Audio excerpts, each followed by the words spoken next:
This is another video from accounting101.org, and in this video we're going to go over just an introduction to the components of capital structure of corporations. Now the capital structure, that means how a business is financed, and it will always be through one or more of the following sources. It'll either be through debt, it'll be through equity, through contributed capital, or it will be through equity, which is retained earnings that the company stores, or, well, you know what retained earnings is. Okay, so these instruments, whether it's debt or equity, these can be issued in exchange for cash, property, or services. So what we're going to cover is from the investor side first, these two instruments and the relationship it has to the investor. So if an investor puts cash into a business in exchange for debt, such as a bond or a debenture, it's just a loan. So as that loan is paid back to the investor in payments, the payments include interest and principal. Now the interest enriches the investor, so the interest amounts are taxed, but the principal portion of the payments are just a return of capital to the investor, so those aren't taxed. Now, if an investor transfers property into the corporation in exchange for debt, what you really have is an installment sale. And so, as those payments are made back to the investor, the interest payments are taxed as ordinary income to the investor, and the principal payments are also subject to tax to the extent of the gross profit ratio as determined under the installment obligation. So that depends on the deal. The next thing is if the investor puts in prior services in exchange for debt, that is actually taxable as compensation according to the fair market value of the services rendered. So now we'll move on to equity from the investor side. When an investor puts in cash in exchange for equity, the investor recognizes no income, but in the future, as distributions are made on that stock or equity, they might be taxed as dividends or redemptions, and that it depends. So we'll cover that later. Property is the same way. There's no gain or loss recognized, but dividends or redemptions might be paid out, or dividends might be paid out, or a redemption might be taxable depending on the situation. Now, if the investor trades services for equity, this is governed by Section 83. The general rule is that stock received in exchange for services is taxable as compensation, but it's treated as the amount equal to the fair market value of the services traded. Now, one exception to this rule is if the investor has an obligation to complete in order to have free and clear ownership of the stock. The section that deals with that refers to that as a substantial risk of forfeiture. So what that means is, say you have an employee who is given stock, but they don't have free and clear ownership of that stock until they've worked for the company for 3 years. The receipt of that type of stock isn't taxable until that obligation is met. So in that example, until the employee has worked for that organization for 3 years, then they own the stock free and clear, and they're taxable on that date when the obligation is met. Now, one exception to this exception is if the investor or the employee receives stock but has a substantial risk of forfeiture, again, such as completing 3 years of employment first before the stock is owned free and clear. The investor can elect to pay tax on the value of the stock on the day they receive the stock. And the reason someone might take that election is if they believe the stock is going to go up in value, they can pay the stock, or they can pay the tax on the amount of the stock on the day they receive the stock, even though the substantial risk of forfeiture is in place, because in the future, if in 3 years, once they own the stock free and clear and they've met that obligation, if the stock has tripled in price, instead of having to pay tax on that stock price, they only have to pay tax on the day that they receive the stock at the price of the stock on that date.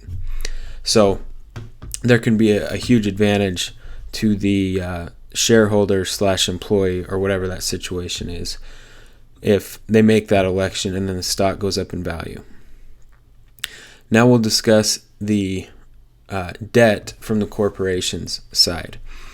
Now, when an investor contributes cash, property, or services for debt, such as a bond or a debenture, the corporation ends up getting an interest deduction as they make the payments back to the investor.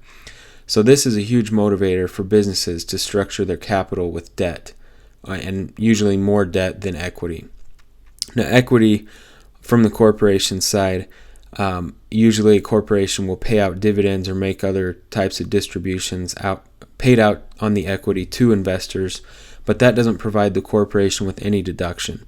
So this goes back to this provides big motivation for the corporation to structure more of their capital with debt than equity. So just a few of the basics of capital structure. Common stock. Every corporation must have at least one share of common stock. The common stock is the most risky form of investment, but it also has the potential of the highest reward because the growth of the corporation is directly reflected in the stock price.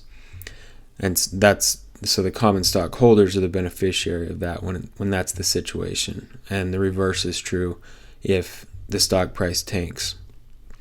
Now, the preferred stock generally doesn't share in the growth of the corporation like common stock does. The preferred stock usually has dividends paid out on the shares of the preferred stock. Debt is lower risk than stock, but you get paid back if you're a creditor to the corporation. Usually the idea is that you get paid back before the equity holders do. And the return on debt is fixed, so there's not a potential for higher return. The next thing would be stock options and then hybrid securities, both of those we'll discuss in later sections. Now, in the debt versus equity court cases, a big thing that happens is corporations, especially closely held corporations, they will try to structure deals or instruments that try to take advantage of the good parts of both debt or equity and then not have the disadvantages of either one. And so there's a lot of examples of that. One example was the Finhay Realty Company versus the United States court case. But the services outlined 16 things that kind of went or that they consider in these types of cases, and we'll just go over those when they're looking at whether something is going to be judged as debt or equity. So the first thing is the intent of the parties. What did the two parties intend on, or what were their intentions when they got together and created these instruments or these deals? That's something they look at. The next thing is the identity between creditors and shareholders. If the creditors are unrelated to the shareholders, that makes the transaction look legitimate, and a lot of times the parties will be able to keep things structured the way they had them if they're unrelated parties. But this goes back to the intent of the parties. Problems arise when the creditors and the investors are actually the same parties, but it does happen a lot, especially with closely held corporations. The next thing is the extent of participation in management by the holder of the instrument, and that's self-explanatory. The next thing is the ability of the corporation to obtain funds from outside sources. So in closely held corporations, you'll usually see more debt than equity. This means that the corporation would have a hard time going to a bank and getting a loan on the same terms that the shareholders have loaned money to the corporation under. That obviously creates issues.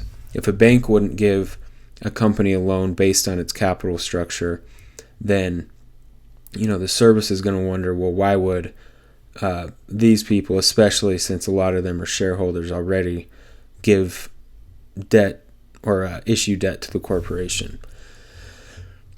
The next consideration is the thinness of the capital structure in relation to the debt. Basically, this means that the when there's a little amount of equity in relation to the amount of debt.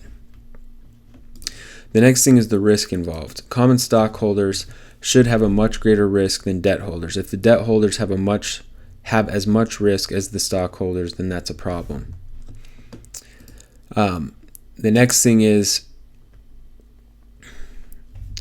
the relative position of the obligee as to other creditors regarding the payment of interest and principal. This means is the debt subordinated to other creditors?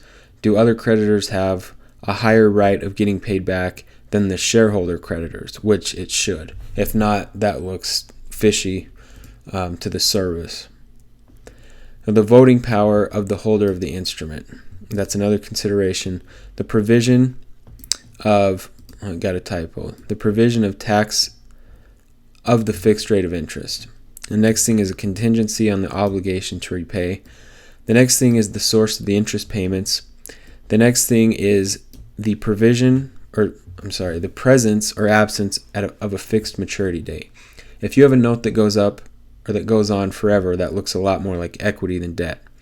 The next thing is a provision for redemption by the corporation. If there's a stock that has a redemption option by the corporation, that will look more like debt than equity. The next one is a provision for redemption at the option of the holder. This also seems like debt. The next one is the timing of the advance with reference to the organization of the corporation. So that is an overview of capital structure of corporations, and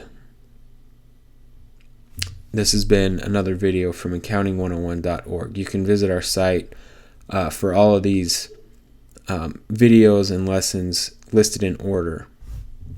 And there's a link below in the description of this video for that.